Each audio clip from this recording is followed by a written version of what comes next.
The new MacBook Airs are here, and they have Apple's M4 chips and, well, not much else, but that doesn't mean they're not worth talking about. Also, the M4 Air isn't the only thing Apple announced.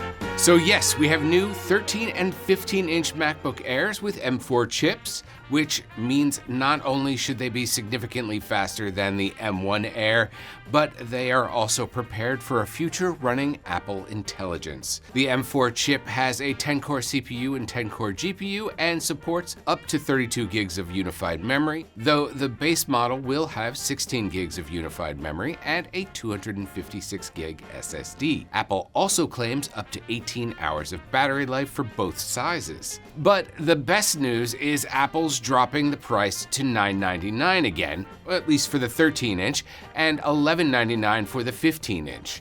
You can pre-order now and they'll be available on March 12. And if you go to order one, you'll notice a new color option, Sky Blue, along with Midnight, Starlight, and Silver. It looks great, and it's also a great way to say to the world, look at me, I just bought the new M4 MacBook Air. In all seriousness, if you have an M3 Air or even an M2 Air, there's probably not much pull for you to upgrade here unless you A, bought one with only 8 gigs of memory, or 2, you really want to get the best Apple Intelligence performance possible. Or I guess if you really want one in Sky Blue, which admittedly is a nice color, but again, the rest of the body is the same. But the Air isn't the only Mac to get an internal update. There's also a new Mac Studio with an M4 Max chip with up to a 16-core CPU, 40-core GPU, and support for up to 128 gigs of unified memory. Apple says the M4 Max adds advanced graphics architecture to the Mac Studio for the first time,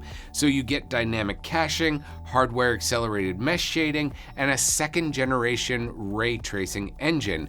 And if you know what all of those things are and do, this Mac is for you. Apple will also offer a new Studio with its most powerful chip ever in a Mac, the new M3 Ultra. Apple says it's nearly 2 times faster than the M4 Max, with tasks that use the high CPU and high GPU core counts and huge amounts of unified memory.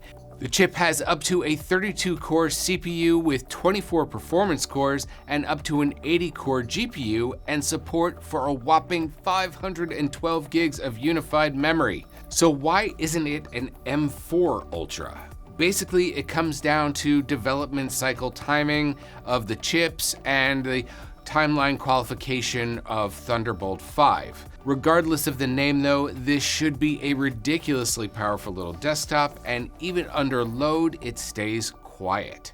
It won't be cheap though, with prices starting at $2,000 for the M4 Max and $4,000 for the M3 Ultra. It's available to pre-order now and will be available on March 12. So there you have it, the new M4 MacBook Air, which is the laptop for everyone, and the new Mac Studio for audio, video, and graphics professionals, or anyone else who needs untold performance and has money to burn.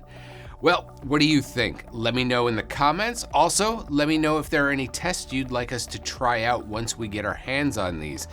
You can read more about them on CNET.com, and as always, thanks for watching.